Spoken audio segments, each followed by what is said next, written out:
Assalamualaikum warahmatullahi wabarakatuh. Kembali lagi dengan saya Miss Dwi Suryani dari jurusan Administrasi Pendidikan Universitas Negeri Padang. Dan untuk kali ini kita akan lihat bagaimana persepsi Anda, saudara, atau pemanfaatan sebuah lembaga terhadap komunikasi yang disebut komunikasi sebagai komunikasi publik. Nah, yang menjadi pertanyaan dasar adalah sebenarnya komunikasi publik ini apa? Apa yang membedakan komunikasi ini atau komunikasi publik tersebut dengan komunikasi-komunikasi yang lain? Seperti komunikasi kelompok kecil, komunikasi interpersonal, dengan komunikasi yang akan kita analisis pertemuan untuk hari ini. Kalau dari sisi konsep, komunikasi itu pada prinsipnya yang sama proses pertukaran informasi. Proses penyampaian dari satu orang, dari satu sumber kepada orang lain, atau kepada lawan bicara, atau kepada pihak yang kita sebut sebagai komunikan. Nah, untuk komunikasi publik, pertukaran pesan yang disampaikan adalah dengan sejumlah yang kadang-kadang, sejumlah orang maksudnya, sejumlah komunikan yang kadang-kadang batasannya agak sulit. Agak sulit meski memang tidak seluas komunikasi massa. Dan sejumlah orang yang berada dalam sebuah organisasi atau termasuk mereka-mereka di luar organisasi ini yang disebut sebagai komunikan dari komunikasi publik tadi. Sejumlah bisa berarti kalau komunikasi kecil itu antara 5 sampai 7. Maka yang lebih dari itu kita menyebutnya komunikasi publik. Bisa 10, 20, 50, 100 bahkan beratusan orang. Dan juga komunikasi publik bisa dilakukan secara tatap muka maupun melalui media. Nah, yang jelas tipe komunikasi publik ini adalah sebagai monologikal, karena hanya seorang yang biasa terlibat dalam mengirimkan pesan kepada mereka yang kita sebut sebagai publik. Artinya adalah kenapa monologikal? Karena si sumber yang kita sebut sebagai komunikator itu adalah satu pihak atau satu orang. Biasanya memang dalam konteks ini hanya satu orang yang terlibat sebagai komunikator yang menyampaikan pesan kepada para komunikan yang kita sebut sebagai publik tadi. Nah, ada beberapa kondisi, beberapa hal yang membedakan komunikasi organisasi publik ini dengan beberapa komunikasi jenis lain, seperti yang kita sebutkan di awal tadi. Apakah komunikasi interpersonal bisa jadi komunikasi kelompok kecil? Kita lihat dengan kelompok-kelompok kecil. Komunikasi publik biasanya berorientasi pada si sumber, pada si komunikator, pada pembicaraan. Sedangkan pada komunikasi interpersonal atau termasuk kelompok kecil itu terdapat hubungan timbal balik. Artinya selevel, sama gitu loh. Sementara si pembicara dengan si penerima atas komunikator dengan komunikan, komunikasi dua arahnya seimbang. Dan pada komunikasi organisasi publik atau komunikasi publik ini, dan pada komunikasi publik mereka yang terlibat sejumlah besar orang. Sedangkan pada komunikasi interpersonal itu hanya 2 orang atau 3 orang. Dan komunikasi yang kita sebut sebagai kelompok kecil tidak lebih dari 5 sampai 7 orang sebagai penerima maksudnya. Jadi kelompok kecil itu 5 sampai 7 orang.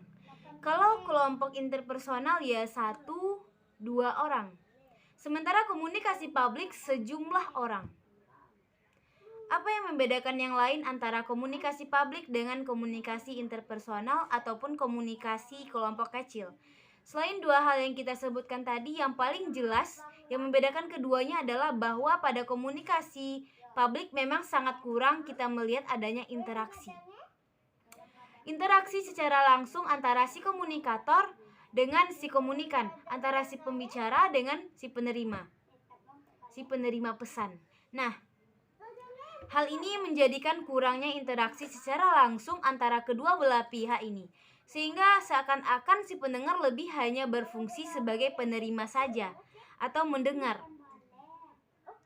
Karena memang akan sulit melakukan interaksi secara langsung antara satu orang dengan sejumlah orang yang berada di depan kita.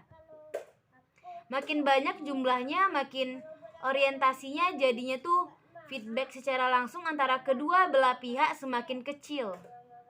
Nah, yang keempat, bahasa. Bahasa yang digunakan dalam komunikasi publik jauh lebih umum dibandingkan dengan komunikasi interpersonal. Karena kita persatuan dengan 1-2 orang, maka kita dituntun untuk mengenali lawan bicara lebih jauh, termasuk dengan komunikasi kelompok kecil. Tetapi komunikasi publik yang terindikasi dengan jumlah orang atau banyak orang yang kita sulit sekali memprediksi mereka atau mengenali mereka satu persatu. Maka kita ambil garis tengah atau titik tengah untuk menggunakan bahasa-bahasa, istilah-istilah yang jauh lebih umum yang memungkinkan untuk dipahami dan dimengerti secara umum pula oleh banyak orang. Nah, paling tidak inilah gambaran 4 yang membedakan antara komunikasi publik dengan sejumlah komunikasi lain, termasuk komunikasi interpersonal dan komunikasi kelompok kecil. Nah, setelah ini kita akan analisis melihat bagaimana tujuan penggunaan komunikasi publik ini. Pasti ada maksud kenapa seseorang, kenapa sebuah lembaga, kenapa sebuah organisasi memanfaatkan komunikasi publik ini dalam proses interaksi untuk menyampaikan pesan dari lembaga tersebut kepada sejumlah orang yang boleh jadi orang yang dimaksud atau sejumlah yang dimaksud itu yang kita sebut-sebut sebagai komunikan publik. Komunikan publik itu adalah mereka-mereka yang menjadi klien, yang menjadi konsep argumen, yang menjadi target marketnya dari lembaga atau perusahaan. Yang jelas gini, secara umum komunikasi publik adalah publik utamanya dilakukan oleh sebagian besar lembaga atau perusahaan adalah dalam rangka memberikan informasi kepada sejumlah besar masyarakat, sejumlah besar orang, maka kita sebut sebagai publik. Mengenai apa? Mengenai organisasi, misalnya mengenai aktivitas-aktivitas lembaga, aktivitas-aktivitas perusahaan, termasuk produk dan hasil produksi dari organisasi. Ketika tahu serentak oleh banyak orang yang sekaligus dalam sekali waktu. Jadi akan menghemat energi, menghemat waktu, barangkali juga akan menghemat biaya. Nah, selain itu, komunikasi publik sebenarnya juga memiliki tujuan untuk menjalin hubungan antara organisasi dengan masyarakat atau dengan mereka yang ada di luar organisasi. Dan komunikasi publik juga sebenarnya kita coba analisis lebih jauh, itu digunakan untuk memberikan hiburan kepada semua orang. Yang sebagai mereka-mereka yang punya dampak atau memberikan dampak atau terkenai dampak akan hadirnya lembaga atau organisasi. Organisasi itu tadi di tengah-tengah mereka. Dan tujuan-tujuan itu sebenarnya satu sama lain berhubungan dengan sulit untuk dipisahkan. Di samping adanya tujuan umum juga terdapat tujuan khusus yang perlu sebenarnya ditekankan oleh lembaga atau perusahaan. Dan tentu saja lembaga itu sendiri yang paling paham apa tujuan secara khusus sehingga dipilihnya atau dilaksanakannya komunikasi publik ketika ingin membeberkan, ingin menyampaikan sebuah informasi kepada masyarakat, dan tujuan-tujuan khusus ini dinyatakan dalam bentuk pernyataan-pernyataan dalam kalimat yang lengkap. Apakah ini akan dimanfaatkan dalam bentuk komunikasi tertulis ataupun komunikasi secara langsung, ini kaitannya dengan tujuan. Kemudian muncul pertanyaan, ada pentingnya gak sih? Kenapa komunikasi publik dalam organisasi itu dilaksanakan? Dipilih dalam sebuah lembaga organisasi sebagai sistem terbuka dengan lingkungan luarnya, yang mau tidak mau akan terlibat secara langsung, akan punya hubungan suka atau tidak suka, terutama dengan dengan badan atau lembaga lainnya yang berpengaruh kepada kehidupan organisasi tersendiri. Mau tidak mau hubungan ini harus dibina di organisasi secara baik. Nah, sekarang kebanyakan organisasi atau lembaga atau perusahaan merasa penting untuk mengadakan bagian hubungan masyarakat dalam organisasinya untuk menangani berbagai macam kasus, berbagai macam persoalan terkait dengan masalah-masalah yang berhubungan dengan apa? Dengan promosi. Dengan promosikah, promosi lembaga, perusahaan ataupun produk yang mereka hasilkan terkait dengan penyiaran pers. kajian-kajian khusus.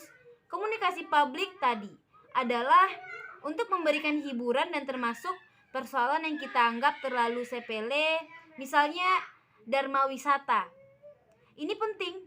Nah, kebanyakan organisasi sudah menyadari persoalan ini, pentingnya komunikasi publik yang telah memiliki berbagai macam program yang seharusnya sudah direncanakan dan didesain sedemikian rupa sejak dari awal. Nah, hal ini dapat kita lakukan, dapat kita lihat dengan banyaknya sekarang kita jumpai di berbagai media yang digunakan untuk alat oleh lembaga dalam rangka proses komunikasi publiknya seperti brosur, misalnya majalah, surat-surat edaran, poster, dan lain sebagainya.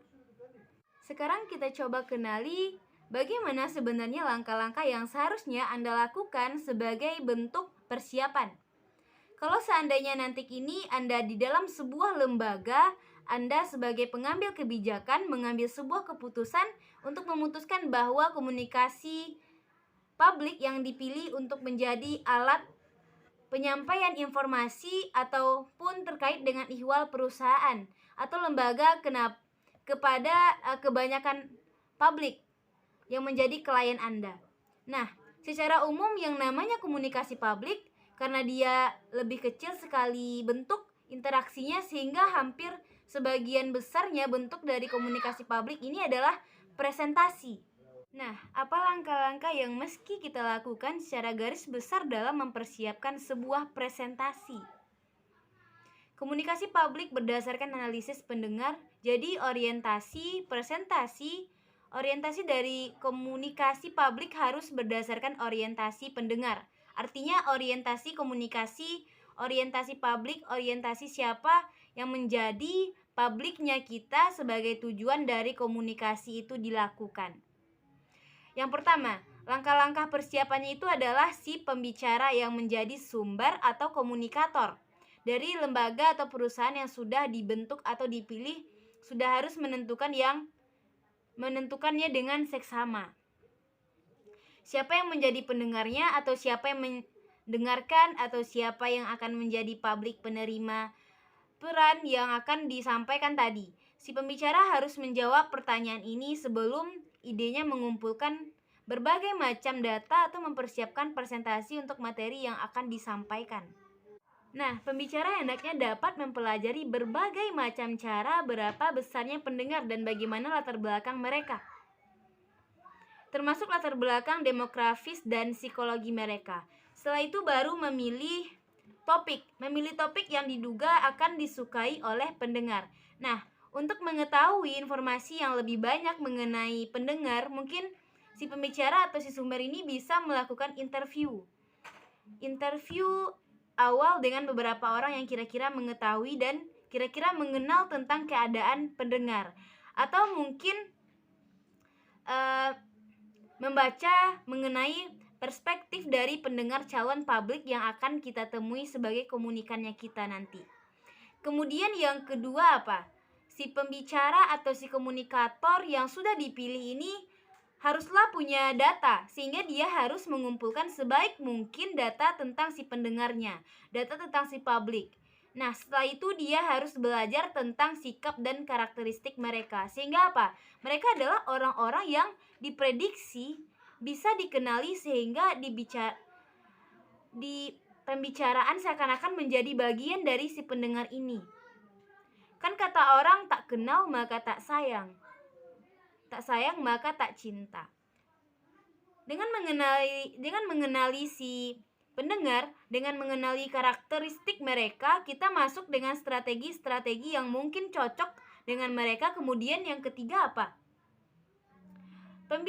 Si pembicara ini seharusnya punya tulisan atau justru menulis paper terkait dengan posisi-posisinya yang akan menjelaskan bahwa bagaimana reaksi pendengar menurut pikirannya.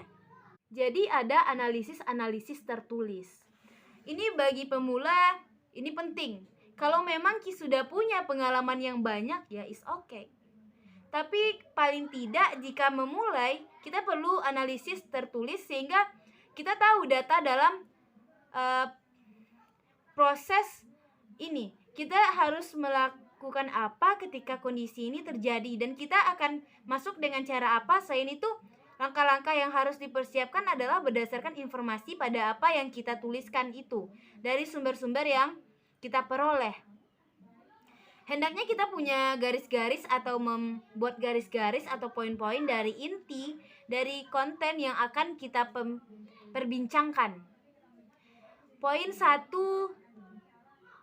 nanti bicara apa? Sejam nanti mau bicara apa?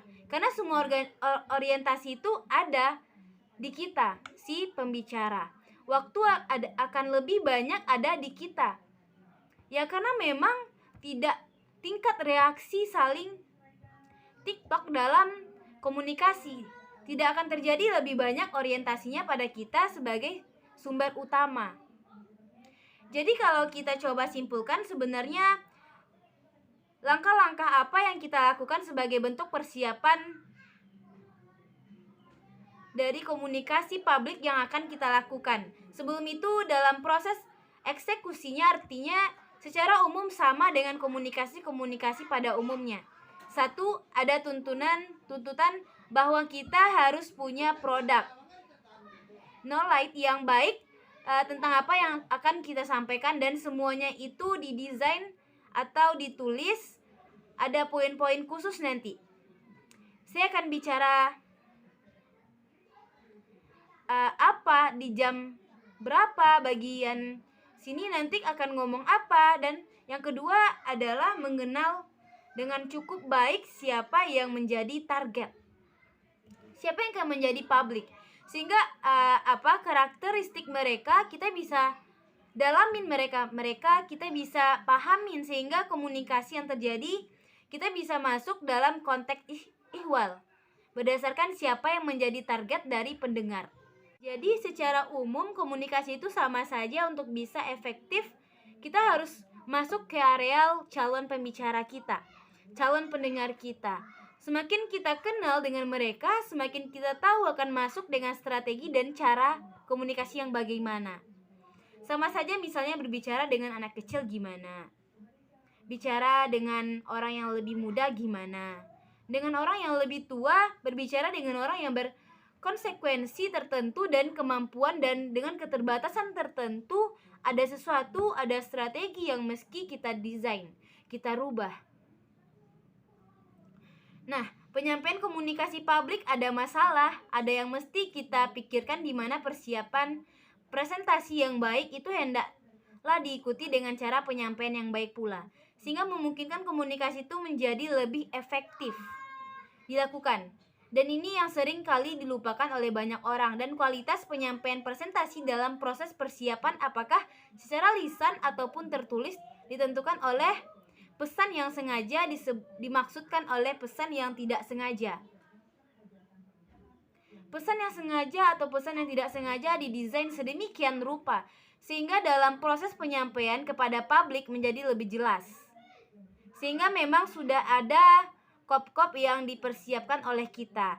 Jadi balik ke kondisi komunikasi secara umum, bahwa untuk sampai ke tahap efektif dalam sebuah komunikasi sangat ditentukan oleh siapa komunikatornya. Kalau komunikatornya orang-orang yang sudah terbiasa, tahu persis dengan siapa dia akan berhadapan, informasi yang akan dia sampaikan, menyampaikan waktu, punya tempatnya, kondisinya, keadaannya, semuanya masuk dalam literasi berpikir untuk kemudian dia melakukan satu strategi khusus. Kalau begini, maka gini eksekuensinya. Kalau seperti ini keadaannya, maka harus didesain sedemikian rupa. Ini diperbaiki, maka semakin baik persiapan. Karena yang kita hadapin bukan 1 atau 2 orang, tapi banyak orang. Sejumlah orang dengan segala karakteristik yang berbeda-beda. Maka semakin Anda kenal dengan kondisi-kondisi ini, dengan calon-calon publik yang menjadi target atau menjadi komunikan Anda, semakin mempermudah Anda melakukan presentasi atau melakukan komunikasi publik yang terjadi dengan mereka. Nah, pembicara dalam konteks ini bertanggung jawab memberikan presentasi yang berharga, yang punya nilai.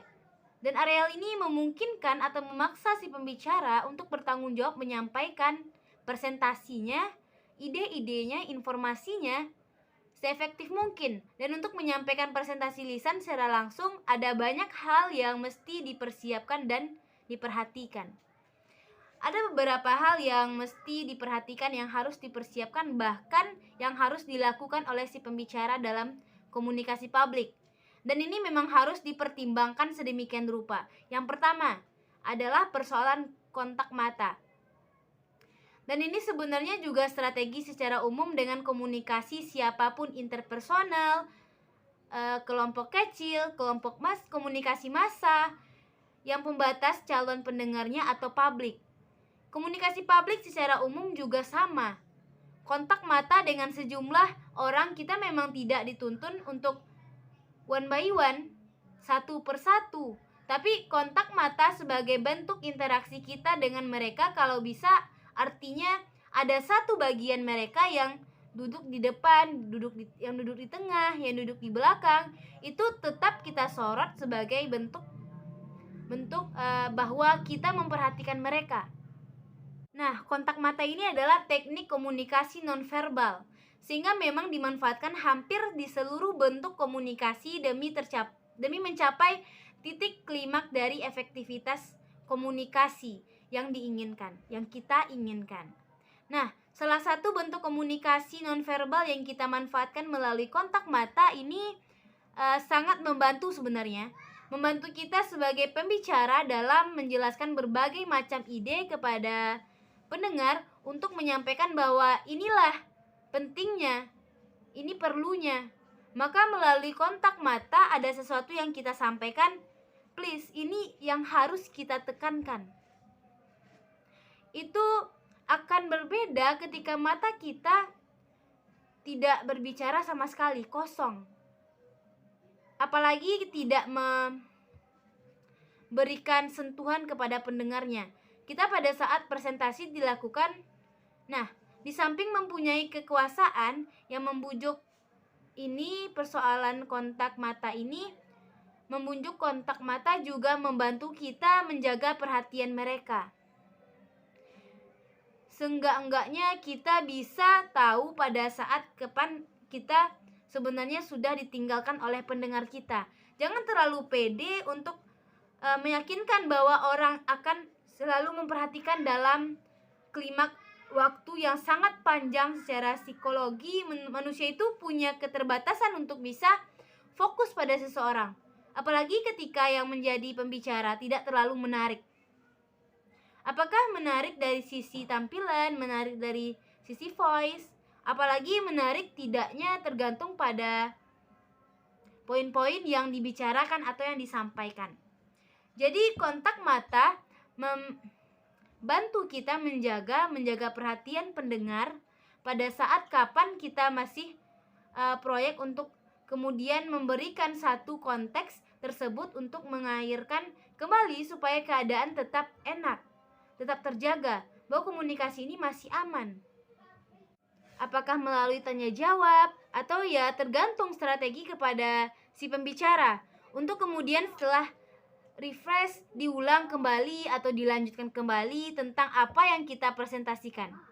Nah, seorang pembicara yang berhasil sebenarnya harus mampu menjaga, dan ini menjadi hukum komunikasi, mampu menjaga kontak mata dengan pendengarnya. Dan untuk mendapatkan hubungan dengan lawan bicara atau dengan pendengar, kita dalam komunikasi publik ini, si pembicara harusnya menjaga kontak mata langsung dengan pendengar. Kita di teori sekitar 75%. Tapi menurut saya seharusnya 100%. 100% dijaga dengan baik. Pada saat kapan?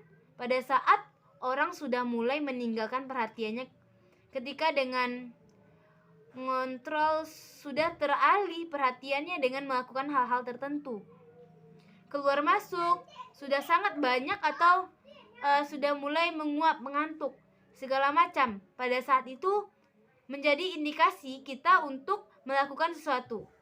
Nah, ini yang disebut sebagai salah satu dari manfaat kontak mata tadi, adalah untuk menjaga perhatian audiens atau pendengar. Yang kedua adalah persoalan vokalik.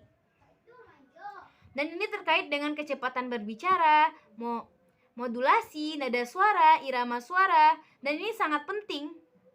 Termasuk penekanan pada kata-kata tertentu dan bagaimana Anda memainkan modulasi suara dan menyampaikan sesuatu untuk memberikan. Kalau dalam bahasa tertulis itu pada kalimat-kalimat yang mesti Anda blok, Anda tebalkan tulisannya. Nah, bagaimana menyiasatinya sehingga itu menjadi satu statement ya dengan menyampaikan presentasi Anda dalam konteks yang datar, tidak menarik, atau seperti robot. Dan ini yang membedakan orang yang mempunyai jam terbang ketika berkomunikasi di depan publik.